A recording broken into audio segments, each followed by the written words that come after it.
Hello everyone, welcome to my YouTube channel. Friend, आप सभी लोगों का एक बार फिर से बहुत बहुत स्वागत है हमारे चैनल में। आज की इस वीडियो में मैं आप लोगों को केले के फायदे बताऊंगा। वैसे पके हुए केले का प्रयोग हम प्राय सब जो है अपने शरीर की मसल्स गेन करने के लिए करते हैं ना। डॉक्टर के द्वारा यही राय दिया जाता है अगर कोई दुबले पतले हैं तो आप पके हुए केले खाएं।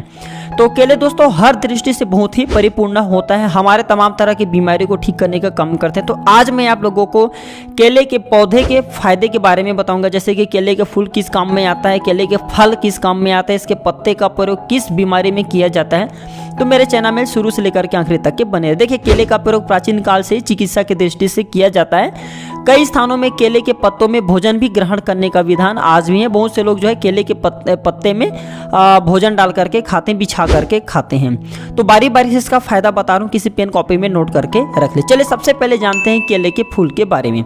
अगर किसी का मासिक धर्म खुल करके नहीं आ रहे तो इसके फूल का, जो केले का फूल होता है, इसे उबाल करके आधा गिलास की मात्रा में पानी लेना है, इसके पत्ते लेना है, टुकड़े करके डाल लेना है और जब 1 कप रह जाए तो इसे पीना चाहिए। इससे क्या होता है, अगर मासिक धर्म खुल करके नहीं आ रहे तो मासिक धर्म खुलने लगते हैं। साथ ही साथ इसी काढ़ा को पीने से अगर किसी में खून की कमी है, मतलब कहा जाए आयरन नहीं बन रहा है, तो खून भी बनने लगते हैं।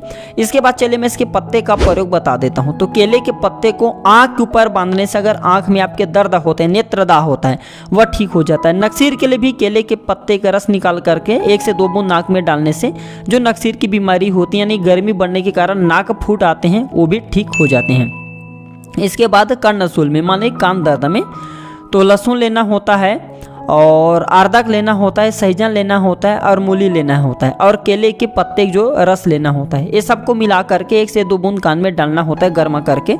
कर्णमूल में काफ़ी लाभ मिलता है, माने जो कान के दर्द रहता है वह ठीक हो जाते हैं। दांत दर्द के लिए केले का फल कल्क को, जो केले के फल की कल्क होता है, उसे दांतों पर मलने से जो दांत के दर्द होते हैं, दांत में कीड़े लग गए हैं, दांत में किसी भी प्रकार की समस्या है, वह ठीक हो जाता है। धीरे धीरे बिल्कुल ही ठीक हो जाता है।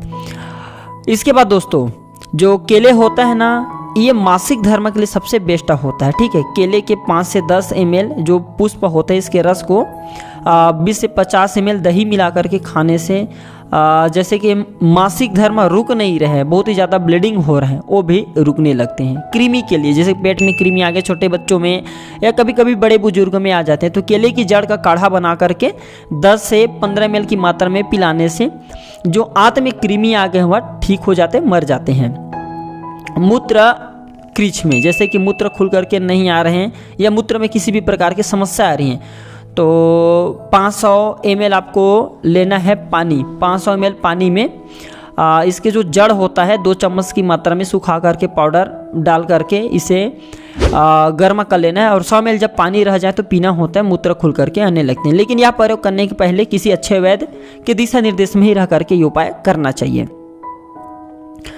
इसके बाद दोस्तों मैं केले की बात करूं तो ये घाव को भी भरने का काम करता है। जैसे कि कोढ़ की बीमारी हो जाते हैं, घाव हो जाते हैं, ठीक नहीं होते, काफ़ी दुर्गंध आते हैं, तो केले के जो पके हुए पत्ते रहते हैं इसे वर्ण पर बांधना चाहिए। मतलब जो पुराने घाव रहते हैं उसमें बांधना चाहिए, इससे पुराने घाव ठीक हो जाते हैं।